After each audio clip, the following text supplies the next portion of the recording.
Hello and welcome to BYJU'S Exam Prep IAS. Let's get started and look into our daily quiz. Before we start with the practice questions for the day, we have an announcement. BYJU'S Exam Prep IAS would be conducting All India Mega Mock Test for Prelims 2023. This is scheduled to be conducted on 6th of November at 9:30 am. This will be available in English and Hindi in offline and the online format. What we will also provide is a detailed report card with the All India ranking as well. And if you are in Delhi, please attend it on the offline mode, and after the test the faculty will explain what these questions are, and in case you do have lot of doubts on these questions and from any other area, the faculty will answer your queries as well. Let's get started and look into the first question. India is a member of which of the following conventions? Berne Convention, Universal Copyright Convention, UPOV. The answer to this is 1 and 2 only. Why have we taken this practice question? Because this article on the Hindu makes a reference to the copyright, which is why we have taken a question with respect to the intellectual property rights. When you look into the first statement, yes, India is a member of the Berne Convention. The Berne Convention was adopted back in the year 1886. This basically deals with all the rights that have been accorded to the authors under the copyright. What do you understand by copyright?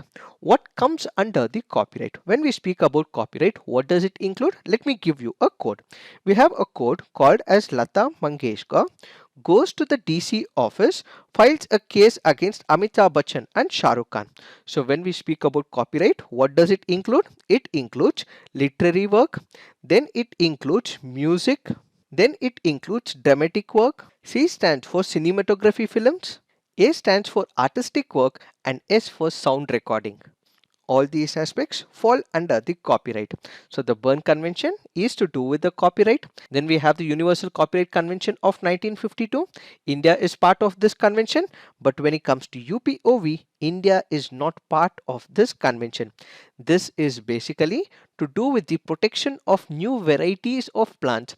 This also happens to be an intellectual property right, but India is not part of the UPOV. So remember, India is part of Berne Convention, it is part of Universal Copyright Convention, but it is not part of UPOV, which basically deals with protection of new varieties of plants. Now let's look into the next practice question. Which of the following are the exceptions to infringement under the Copyright Act? Reading or recitation in public of reasonable extracts from a published literary work, the reproduction of any work for the purpose of a judicial proceeding, reporting present events in any print media. Which of these do not fall under the infringement of the copyright? The answer to this is 1, 2 and 3. Why have we taken this practice question?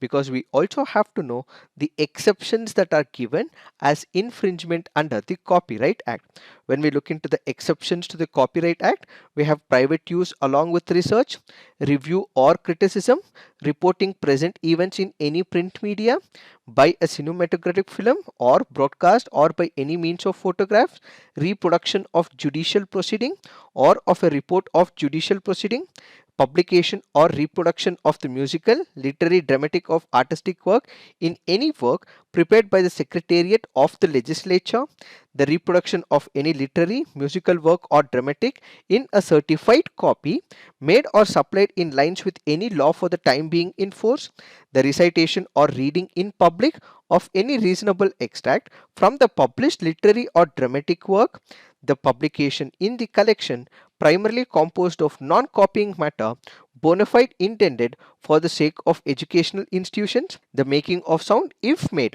with or by the license or consent of the owner of the right in the work. These are some of the exceptions, or they are not considered as the infringement of the copyright. When you look into the statement, it reads reading or recitation in public of reasonable extracts from a published literary work. Let's say for example you have written a novel. This novel is a copyrighted material. But what if I have taken the book that you have written, there is an extract, I take this statement out while I am giving the lecture or while I am giving a speech out in the public forum, if I'm quoting it, is it a violation of copyright? No. Second statement reads, reproduction of any work for the purpose of judicial proceeding. What do we understand by this? Let's say, for example, there is a case that is happening in the court of law. If there is an extract that is taken or this copyrighted material is produced in before the court of law, is it a violation or infringement of the copyright? No. The third statement reads, reporting present events in any print media. Let's say, for example, there is a movie. This movie has been reviewed by one of the journalists. He puts it in the Indian Express or he puts it in the Hindu.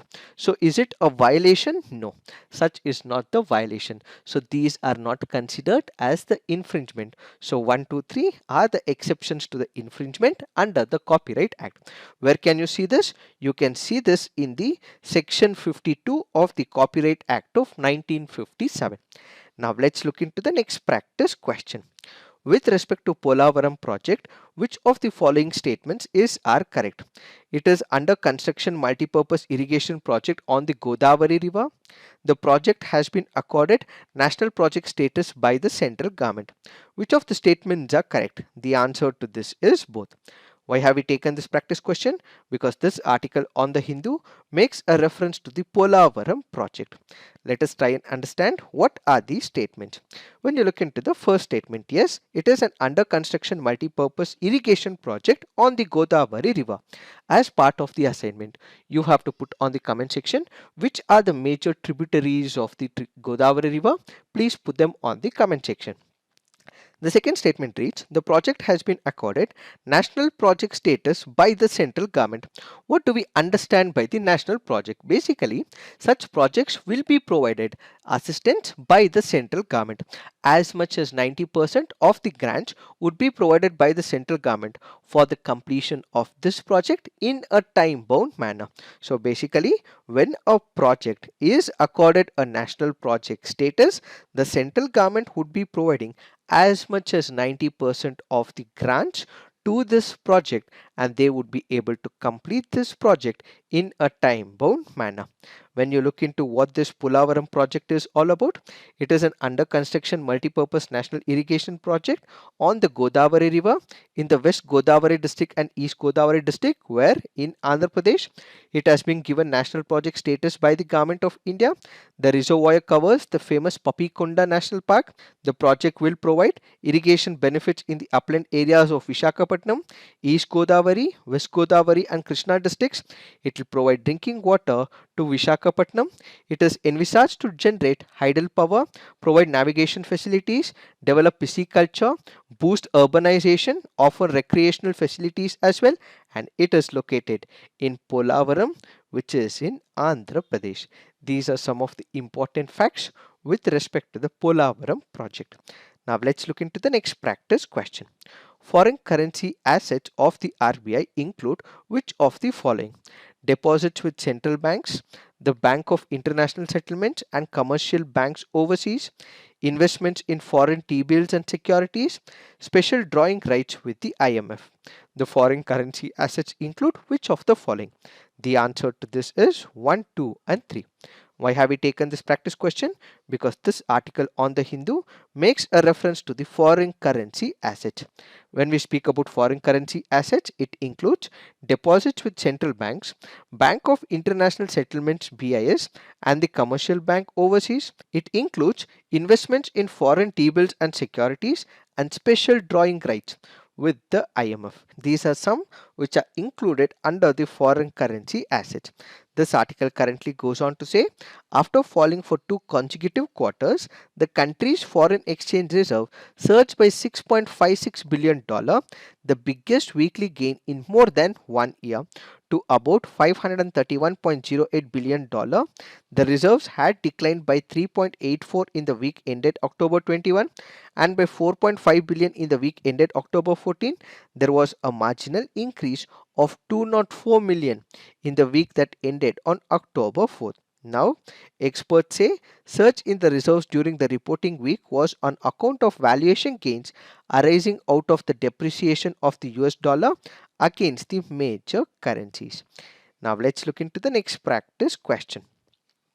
With reference to United Nations General Assembly, consider the following statements. The UN General Assembly can grant observer status to the non-member states. Intergovernmental organizations can seek observer status in the UN General Assembly. Permanent observers in General Assembly can maintain missions at the UN headquarters. Which of the statements given above are correct? The answer to this is 1, 2 and 3. This happens to be a previous year question from the year 2022. The first and the second statement are correct, where the United Nations General Assembly may grant non-member states, international organizations and other entities permanent observer status. The third statement is also right, where the permanent members in the General Assembly can maintain missions at the UN headquarters. These statements are right, so the answer to this would be 1, 2 and 3. Now let's look into the fact of the day. The fact of the day for today's discussion is removal of governors. Let us try and understand what is the procedure for the removal of the governor. There are two important articles in the Indian Constitution. One happens to be Article 155. It speaks about appointment of the governor. The governor of a state shall be appointed by the president by warrant under his hand and the seal. Then we have Article 156 of the Indian Constitution, which speaks about term of office of the governor. The governor shall hold office during the pleasure of the president. It is this pleasure of the president which basically depicts the removal proceedings of the governor. What do we mean by pleasure of the president? When we speak about pleasure of the president, it basically means it is the will and wish of the central government. Why central government? That is because you have to refer to Article 74 of the Indian Constitution. What does it speak about? It speaks about the advice of the Council of Ministers to the president. So indirectly, if it means it is the president is represented by the Council of Ministers, so it is the central government. So whatever the central government says, the president will have to listen to it. So in case the president is not happy with the governor, he can take away this pleasure of the president, and ultimately it means the removal of the governor. So who makes the appointment? It is the president. Who removes the governor? It is the president with the aid and advice of the Council of Ministers, which means it is the viewpoint of the central government and they would be able to remove the governor. It is this particular procedure that has also been questioned in number of landmark judgments. We have two important judgments that we have to look at. One is Surya Narayan Chaudhary versus the Union of India back in the year 1981. The Rajasthan High Court held that the pleasure of the president was not justiciable and the governor can be removed at any time by the president withdrawing the pleasure. This was further asked in the Supreme Court of India in BP Singhal versus the Union of India back in the year 2010. What did the judgment say? The Supreme Court interpreted these provisions of the Constitution. So the Supreme Court went on to say, yes, the president, which in effect basically means it is the central government, they have the power to remove a governor at any time. They need not have to give him any reasons as well, and they need not also have to hear him as well. But this should not be arbitrary, capricious or unreasonable, says the Supreme Court of India. So you have the power to remove the governor, but such a power should not be exercised in an arbitrary manner, capricious manner or in an unreasonable manner. So it went on to say that just because there is change of government, let's say we have Congress government today, it has appointed governors today, but tomorrow what we will have is the BJP government.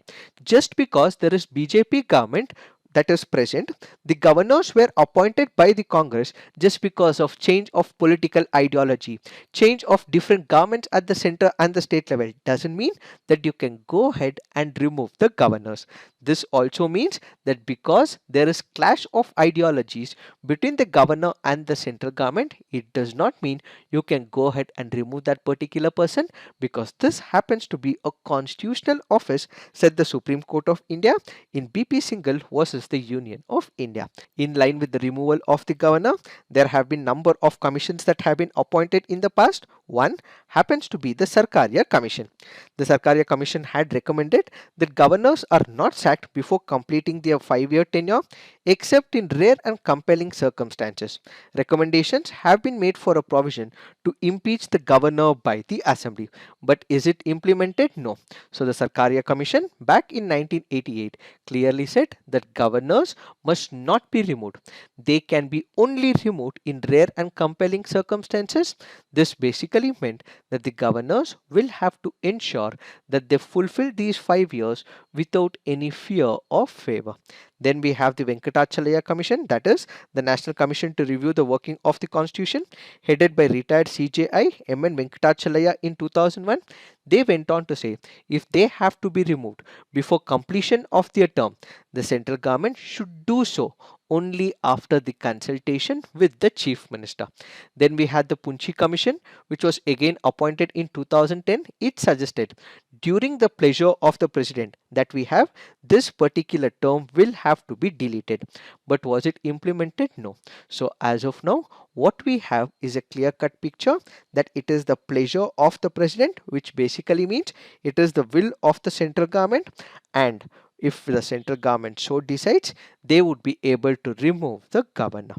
It is this that we have to understand with respect to this article. So this is it for today. Thank you for watching. All the best.